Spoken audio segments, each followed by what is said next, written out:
Picture this. Two ordinary glasses sitting on a table. One held cranberry juice. The other held something that ended a man's life.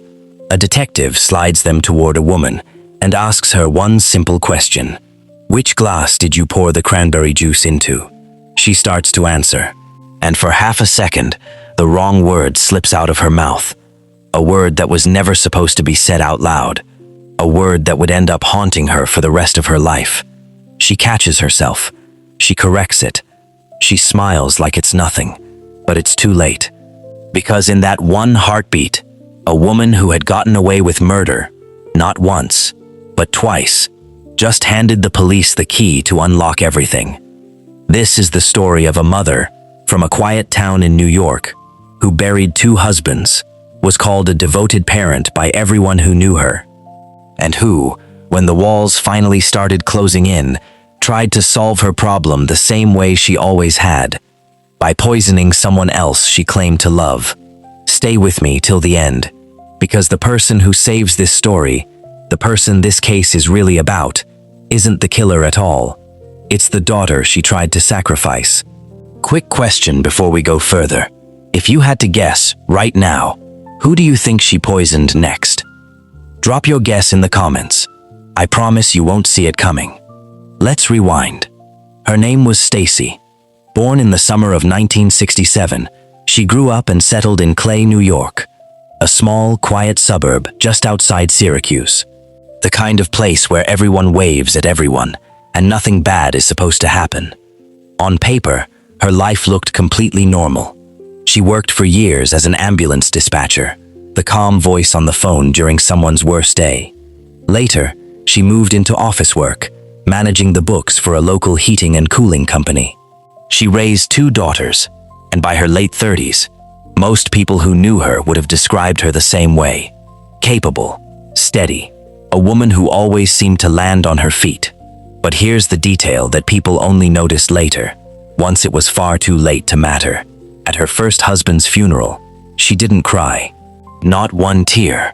People chalked it up to shock, to strength, to the fact that some people just process grief differently. Nobody thought it was strange enough to ask a second question. Here's something to think about while we go through this next part. How well do you actually think you know the people closest to you? Because everyone in this story was about to find out the answer the hard way. Stacy met Michael Wallace when she was still a teenager, back in the mid-1980s. They married at the start of the 1990s, in a small ceremony at her parents' home, and together they had two daughters, Ashley and Bree. By most descriptions, Michael was larger than life, generous, loud, the guy who'd give you the shirt off his back. He also struggled with drinking for years. He worked nights as a mechanic. Stacy worked days. They barely overlapped, passing each other like ships in a hallway. There was one detail inside that house that mattered more than anyone realized at the time. Michael adored his younger daughter, Bree. His bond with the older daughter, Ashley, was thinner, more distant. It wasn't cruelty. It was just favoritism, the kind that happens quietly in a lot of families. But it left a mark on Ashley, and years later, that small, ordinary wound would become a weapon in someone else's hands. By the late 1990s, the marriage was falling apart. Friends later said Stacy had already looked into divorce lawyers. She just hadn't pulled the trigger yet. Then, in the winter of 2000, Michael got sick. It wasn't a cold. It wasn't the flu. He became unsteady on his feet. He struggled to talk. At one point, he told people he felt drunk, even though he hadn't had a drink. He spent days in bed, getting worse. His daughter Ashley was the one who found him in his final hours, thinking at first that the strange faces he was making were some kind of joke. In January 2000, Michael Wallace died. He was 38 years old. Doctors ruled it a heart attack. There was no autopsy. Stacy told them one wasn't necessary, and nobody pushed back. She collected roughly $50,000 in life insurance, paid off some debt, and took her daughters to Disney World. To everyone watching from the outside, it was simply a sad story. A hard-living young father, gone too soon. Nobody knew what was quietly sitting inside his organs. Because when a person is poisoned with antifreeze, it leaves behind tiny crystal deposits. And unlike almost everything else in a decomposing body, those crystals do not go away, ever. They were still there, waiting.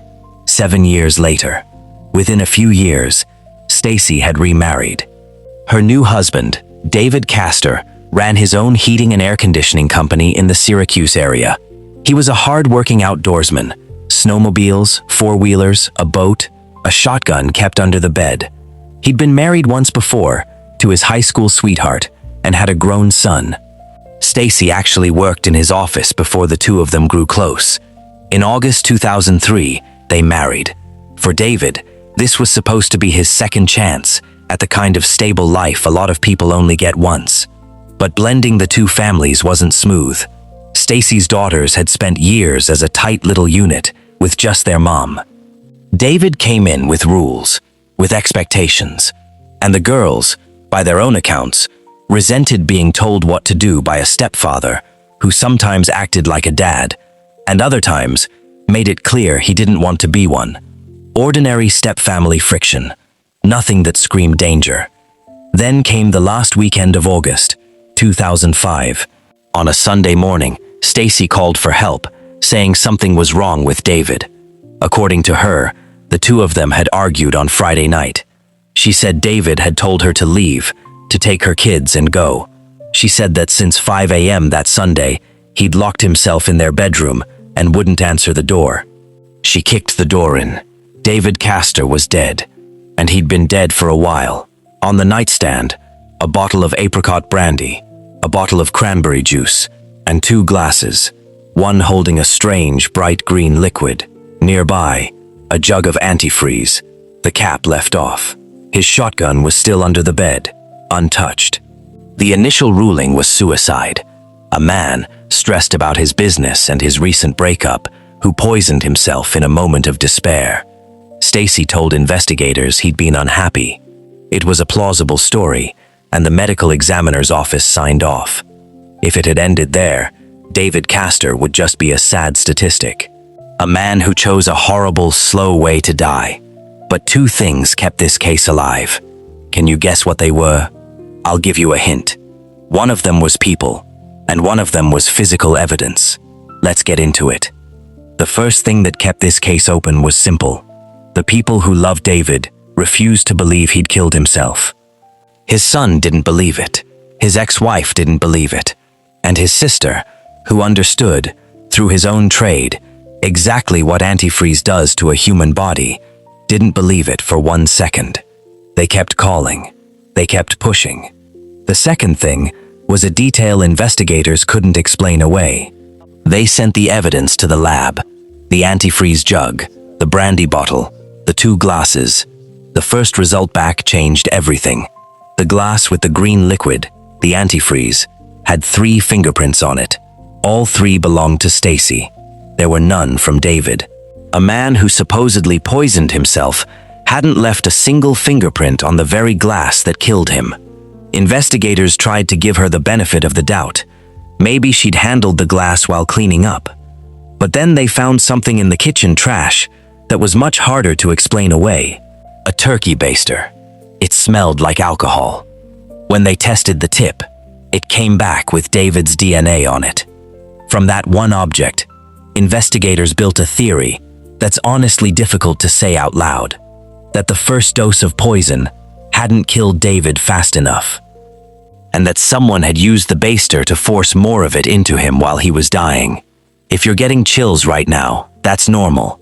Take a second, hit subscribe if you haven't, drop a like, and tell me in the comments what you think happened in that bedroom, because it's about to get a lot darker. At David's burial, something small caught a detective's eye. The plot right next to David's belonged to Michael Wallace, Stacy's first husband, dead 5 years earlier from a heart attack nobody had ever questioned. 2 husbands, 2 sudden deaths, buried side by side. One quiet, terrible question started to form. Had Michael Wallace really died of natural causes at all? To find out, investigators did something that isn't done lightly. In September 2007, they exhumed Michael Wallace's body. The pathologist's findings were unmistakable. Michael's tissues were loaded with the same calcium oxalate crystals that ethylene glycol, antifreeze, leaves behind as it destroys the body from the inside out. The same poison, the same method. The heart attack had never been a heart attack. This wasn't a tragedy that happened once. It was a pattern. So here's the real question. If you were the detective standing at that graveside, what would you do next? Because what Stacy did next is the part of this story most people don't see coming. Investigators didn't arrest Stacy right away. Instead, they watched her. Wiretaps on her phones, cameras outside her house. They even set up a camera at the cemetery to see if she'd ever visit the graves of the two men lying side by side. She made call after call, insisting to anyone who'd listen that the police had it wrong. Then, in September 2007, with the exhumation results in hand, detectives brought her in for a second interview. They walked her back through the morning David died. They set down the two glasses, one that had held antifreeze, one with traces of cranberry juice, and asked her the question we opened this video with. Which glass had held the cranberry juice? She started to answer, and the word antifreeze came out of her mouth before she could stop it. She caught herself instantly, corrected it, but it didn't matter anymore. To the detective sitting across from her, that slip confirmed everything: the fingerprints, the baster, and the exhumed body had already been screaming. She accused them of trying to frame her, said she was done talking, demanded a lawyer, and walked out. The case was closing in, and Stacy knew it. This is where the story stops being just a double murder and becomes something much darker. By the fall of 2007, prosecutors say Stacy understood exactly where this was heading, and instead of facing it, she decided to hand investigators someone else to blame. Someone who couldn't argue back, because she wouldn't be alive to try. That someone was her own daughter, Ashley, now 20 years old. The same daughter who'd lost her father as a child. The same daughter who had stood by Stacy's side through David's death and the entire investigation. Ashley trusted her mother completely. She'd later say Stacy had been her best friend. Over 2 nights that September, prosecutors say Stacy invited Ashley to drink with her, and Ashley, trusting her mom with her whole heart, said yes. What went into those drinks was a lethal mix of crushed pills and alcohol, enough to kill her. The next morning, it was Ashley's younger sister, Bree, who came home and found her, unconscious, barely alive. Next to her was a typed letter, more than 700 words long, signed with Ashley's name.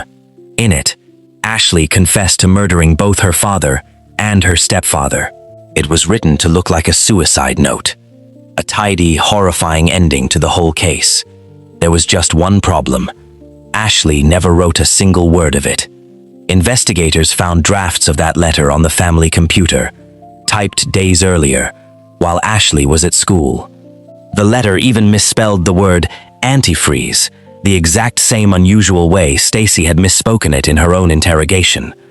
Pause for a second and really sit with that. A mother allegedly tried to kill her daughter and frame her for 2 murders, in writing, using a fake confession she'd been secretly typing for days. If this is shocking you as much as it shocked investigators, make sure you're subscribed, because we're almost at the trial, and it gets even more unbelievable. Ashley survived. Barely. Doctors said she was minutes from death, and in surviving, she became the one witness who could take her mother's entire plan apart. Stacey Castor was charged with murdering David Castor, attempting to murder her own daughter, and forging David's will to cut out his son and leave everything to her. She pleaded not guilty and took the stand in her own defense. But under cross-examination, her story didn't hold together. She claimed she'd assumed a sound in the house that morning was Ashley, while also claiming she had no idea David was dying in their bed. The prosecutor caught the contradiction instantly. If she didn't know he was in trouble, how did she know exactly where in the house he was? Because she'd known all along. She'd been the one poisoning him since Friday night. At sentencing, Ashley stood up and spoke directly to her mother, the woman who had raised her, and who had also tried to end her life and blame her for 2 murders. She said she hated her mother for what she'd done, and that somehow she still loved her too. And that despite everything, she was going to survive, because she was surrounded by people who actually loved her. The jury found Stacy guilty on all counts. She was sentenced to 51 1/3 years to life, meaning she wouldn't even be eligible for parole until her late 80s. In June 2016, Stacy was found dead in her prison cell. Cause of death, a heart attack.